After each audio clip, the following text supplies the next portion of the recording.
नमस्कार, मैं हूं मसरूर फैजी। जम्मू कश्मीर और लद्दाख बदलाव की बयार हमारी इस खास पेशकश में आपका स्वागत है। धारा 370 हटने के बाद जम्मू कश्मीर और लद्दाख में विकास की रफ्तार तेज हुई है। नए साल में जम्मू कश्मीर को कई बड़े तोहफे मिले। जम्मू कश्मीर से जीएसटी कलेक्शन में पिछले साल की तुलना में 40% का इजाफा हुआ है। कश्मीर में थिएटर को पुरानी पहचान दिलाने के लिए फिर से कोशिशें तेज हो गई हैं। जम्मू कश्मीर की इस बदली हुई फिजा की पूरी तस्वीर लेकर हम हाजिर हैं। तो आइए देखते हैं हमारी आज की इस खास पेशकश की सुर्खियां। जम्मू कश्मीर से जीएसटी कलेक्शन में पिछले साल की तुलना में 40% का इजाफा। कश्मीर में थिएटर को पुरानी पहचान दिलाने की कोशिश। पिछले दशकों में थिएटर की आजादी हुई प्रभावित। स्पेशल स्टेटस हटने के बाद कश्मीर इंफ्रास्ट्रक्चर डेवलपमेंट में सबसे आगे। प्रधानमंत्री ग्राम सड़क योजना में बनी 11,400 किलोमीटर सड़क और ब्रॉडबैंड की सहूलत। टोल पोस्ट हटाए जाने से आम लोगों को मिली राहत। ड्राइवरों ने भी जाहिर की खुशी। तो ये थी सुर्खियां। अब खबरों पर तफसील से नजर डालते हैं। अर्थव्यवस्था के लिहाज से सरकार के लिए राहत की खबर आई है। जीएसटी कलेक्शन लगातार दूसरे महीने 1 लाख करोड़ के पार पहुंच गया। जम्मू कश्मीर से भी जीएसटी कलेक्शन पिछले साल की तुलना में 40% का इजाफा हुआ है। तो जीएसटी कलेक्शन जो जम्मू कश्मीर से आप देख सकते हैं कि दिसंबर 2019 में 40% की इसमें बढ़ोतरी हुई है। हमने आपको दूसरे स्टेट भी आपके सामने है, आपकी स्क्रीन पर आप देख सकते हैं, जहां के हिमाचल प्रदेश में जीएसटी जो इस मर्तबा आई है वो 18% का इजाफा हुआ है। वहीं पंजाब में 11% है, चंडीगढ़ में 18% है, उत्तराखंड में 15% है। इसी तरह से दूसरे स्टेट भी हैं, दिल्ली 18% है, राजस्थान 10% है। लेकिन जम्मू कश्मीर से इस मर्तबा जो दिसंबर 2019 में जीएसटी फाइल हुई है, जबकि वहां इंटरनेट की सहूलत नहीं है, ब्रॉडबैंड की सहूलतें कुछ जगहों पर सरकार की तरफ से की गई हैं। इन सब के बावजूद वहां से जीएसटी का जो परसेंटेज आया है वो 40% जीएसटी इस मर्तबा जो है बढ़ोतरी के साथ फाइल हुई है। पिछले साल दिसंबर 2018 में आपकी स्क्रीन पर चार्ट देख सकते हैं कि दिसंबर 2018 में जो था पिछले साल, वो जीएसटी जो है वहां से 293 करोड़ रुपए वहां से लोगों ने जीएसटी के लिए भरे थे। इस मर्तबा 409 करोड़ यानी कि सीधे 40% की बढ़ोतरी हुई है एक साल में, 2018 और 2019। ये आंकड़े हम आपको दिखा रहे हैं आर्टिकल 370 हटने के बाद के क्या फायदे हुए हैं। जबकि वहां पे कश्मीर की बात अगर हम करें तो कश्मीर में इंटरनेट की सहूलत नहीं है, लोगों को जीएसटी भरने के लिए जीएसटी फैसिलिटेशन सेंटर्स पे जाना होता है। इन सब के बावजूद आपने आंकड़े देखे कि किस तरह से जीएसटी फैसिलिटेशन सेंटर जो सरकार ने कायम किए हैं वहां लोग आ रहे हैं और जीएसटी फाइल कर रहे हैं। कश्मीर में इसी जीएसटी फैसिलिटेशन सेंटर जिसकी हम बात कर रहे थे कि हेल्प डेस्क भी है, एडमिनिस्ट्रेशन द्वारा वहां पे स्थापित किया गया है, जिसमें जीएसटी फाइल करने वालों की मदद की जाती है। आईआईटी और एनआईसी ऑफिशियल्स को इन सेंटर्स में अपॉइंट किया गया है, इनको लगाया गया है। बिजनेस कम्युनिटी के लिए कश्मीर वैली में इस तरह के सेंटर्स जो है एक तरह से बहुत बड़ा योगदान साबित हुए। तभी तो उन्होंने इस मर्तबा जो है इंटरनेट न होने के बावजूद भी उन्होंने इस तरह से जीएसटी फाइल की और अपनी भागीदारी पेश की है। और आगे बढ़ते हैं। नए जम्मू कश्मीर को नए वर्ष पर कई बड़ी तोहफे मिले हैं। रेलवे स्टेशनों और हवाई अड्डों समेत सभी टोल पोस्टों को हटा दिया गया है। टोल पोस्ट हटाए जाने से आम लोगों के साथ साथ सामान लाने ले जाने वालों और ड्राइवरों ने भी इससे खुशी जाहिर की है।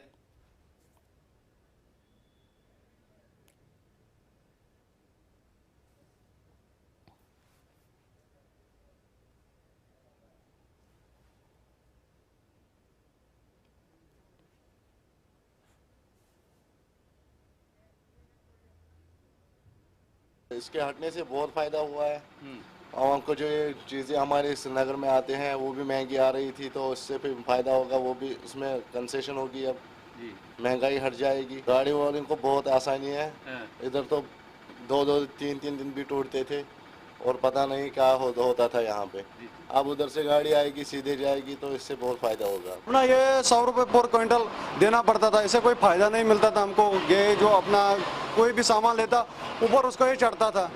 हाँ, और गाड़ी वाले को भी इससे फायदा मिलेगा, क्योंकि कभी कभार कोई जो आइटम होता है उसमें बहुत टोल होता था। जैसे तम्बाकू है उसमें बहुत टोल लगता है, वो ड्राइवर के पास उतना पैसा नहीं होता था, ड्राइवर को भी फायदा मिलेगा उसे। मेरा तो एक टोल बच गया गाड़ी का, क्योंकि मेरे को यहाँ परेशानी, उससे मैं खुश हूँ। सस्ता सामान मिलेगा, डबल टैक्स लग रहा था, इसलिए व्यापारी लोगों को भी फायदा है तो आम लोगों को भी फायदा हो। शुक्रिया गवर्नमेंट मोदी का, शुक्रिया।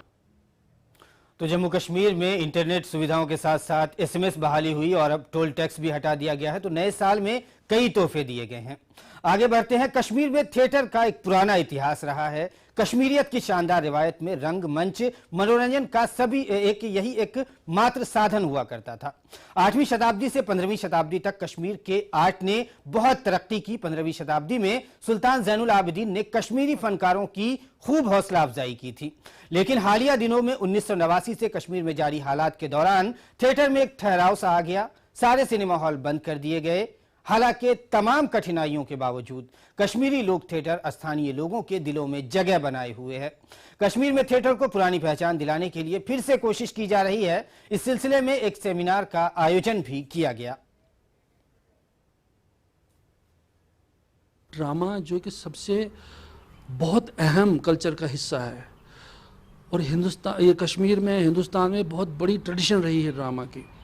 तो साहित्य अकेडमी ने ये 2 दिन का इनिशिएटिव लिया है, जहाँ पर ड्रामा लिखने वाले, ड्रामा खेलने वाले और ड्रामा पे तबसरे लिखने वाले क्रिटिक्स को बुला के ये 2 दिन का सेमिनार है, ताकि हमें एक नज़र से देखें कि ड्रामा, कश्मीरी ड्रामा, ख़ास तौर से कश्मीरी में लिखे गए ड्रामा, किए गए ड्रामा की क्या हालत है, सूरत हाल है, और आगे इसको कैसे सुधारने का मौका मिला है, उसके ऊपर मिलेगा, उस पर ये 2 दिन का मुबाहिसा है या सेमिनार का है। में मुख्तलिफ डायमेंशंस जो ड्रामा के हैं, फोक थिएटर है, मॉडर्न थिएटर है, ये एक्सपेरिमेंटल थिएटर है, फिजिकल थिएटर है, इन सब हवालों से, और रेडियो ड्रामा के बारे में भी हम पर्चा पढ़वा रहे हैं, टेलीविज़न ड्रामा के हवाले से भी पर्चा पढ़वा रहे हैं। How these different forms of theatre, forms of drama are different from each other.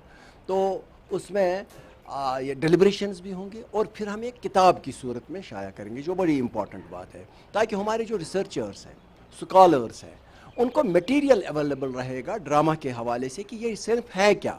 जब हम थिएटर ओवरऑल वर्ल्ड में थिएटर देखते हैं और नेशनल लेवल पे थिएटर देखते हैं, थिएटर काफ़ी आगे चला है, और हमारे जो 20-30 साल गुजरे हैं, और इस दौरान मैं ये कहूँ कि कुछ नहीं कर पाए थिएटर के हवाले से, लेकिन हमारे जो नौजवान, जो हमारा मतलब नौजवान आर्टिस्ट है, जो यूथ है हमारा, वो चाहते हैं कि हम थिएटर करें और मयारी थिएटर करें। और इस ज़मीन में ये जो कदम साहित्य अकेडमी ने उठाया है, मैं यही समझता हूँ ये बिल्कुल बहुत सही कदम है। यहाँ पे यूजुअली ऐसे इवेंट्स बहुत कम होते हैं, सो इट्स वेरी इंपॉर्टेंट और बहुत यूज़फुल होता है, स्पेशली फॉर हमारे जनरेशन के लिए, because these events give us awareness about our own culture and our language and art, जो कि हम usually because of this modern technology and modern जो mechanisms आजकल हो रही है, उसकी वजह से youth ज़्यादा इसकी तरफ रुझान नहीं रखती है।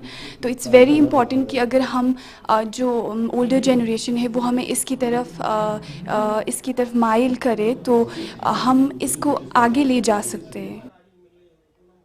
तो थिएटर पुराने जमाने से ही समाज को संदेश देने का काम करती रही है, एक दूसरे के बीच संवाद बनाने का भी काम करती रही है। संगीत, नाटक और नृत्य भारत की बहुमूल्य विरासत है। मानव जाति के सांस्कृतिक विरासत को प्रति योगदान के रूप में इसका विकास बेहद जरूरी है। हम आगे बढ़ते हैं। जम्मू कश्मीर में सरकार ने सभी जरूरी जगहों पर ब्रॉडबैंड की सहूलत बहाल कर दी है, जिससे हॉस्पिटल से लेकर तालीमी इदारों को भी फायदा मिल रहा है। इंटरनेट की बहाली से लोगों को मिल रहे फायदे का जायजा लिया हमारी संवाददाता रमा त्यागी ने।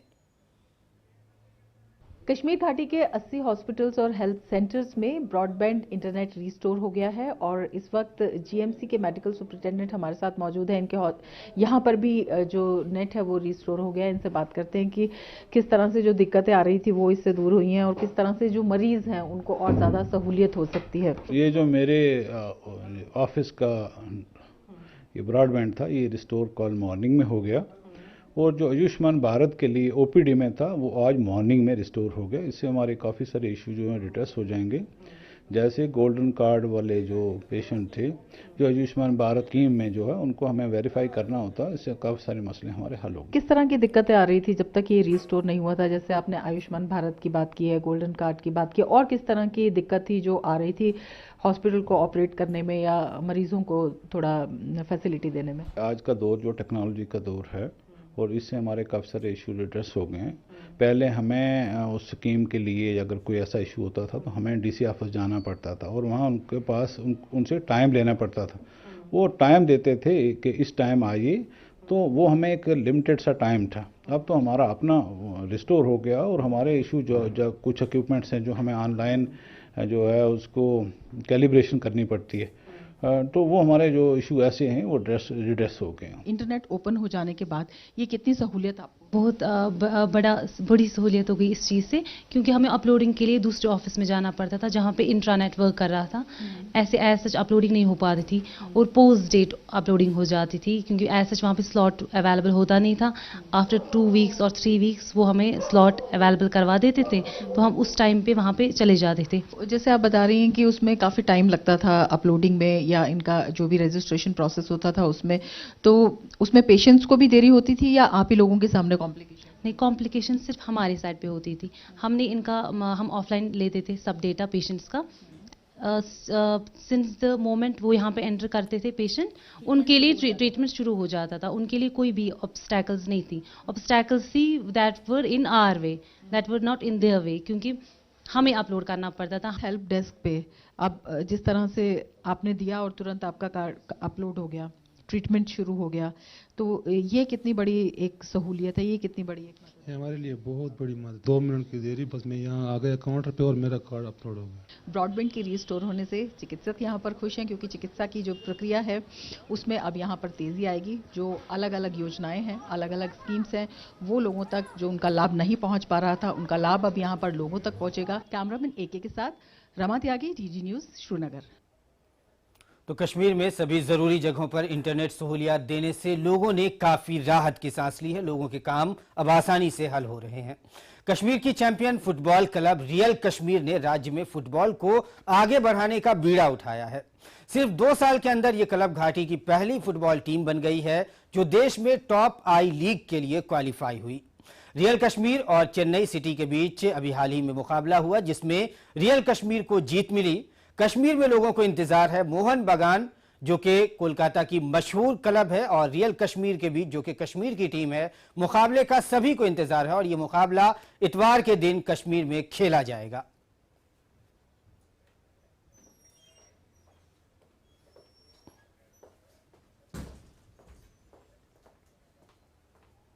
तो कश्मीर में आपने देखा किस तरह से लोगों में फुटबॉल की दीवानगी थी। हमने आपको पहले भी दिखाया।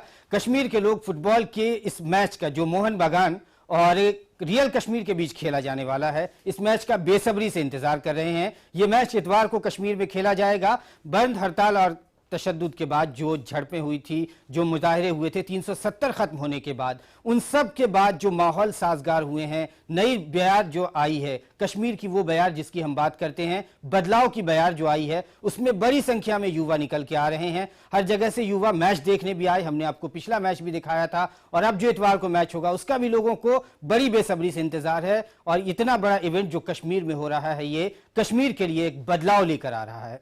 तो आज की हमारी इस खास पेशकश में बस इतना ही। इजाजत दीजिए, नमस्कार।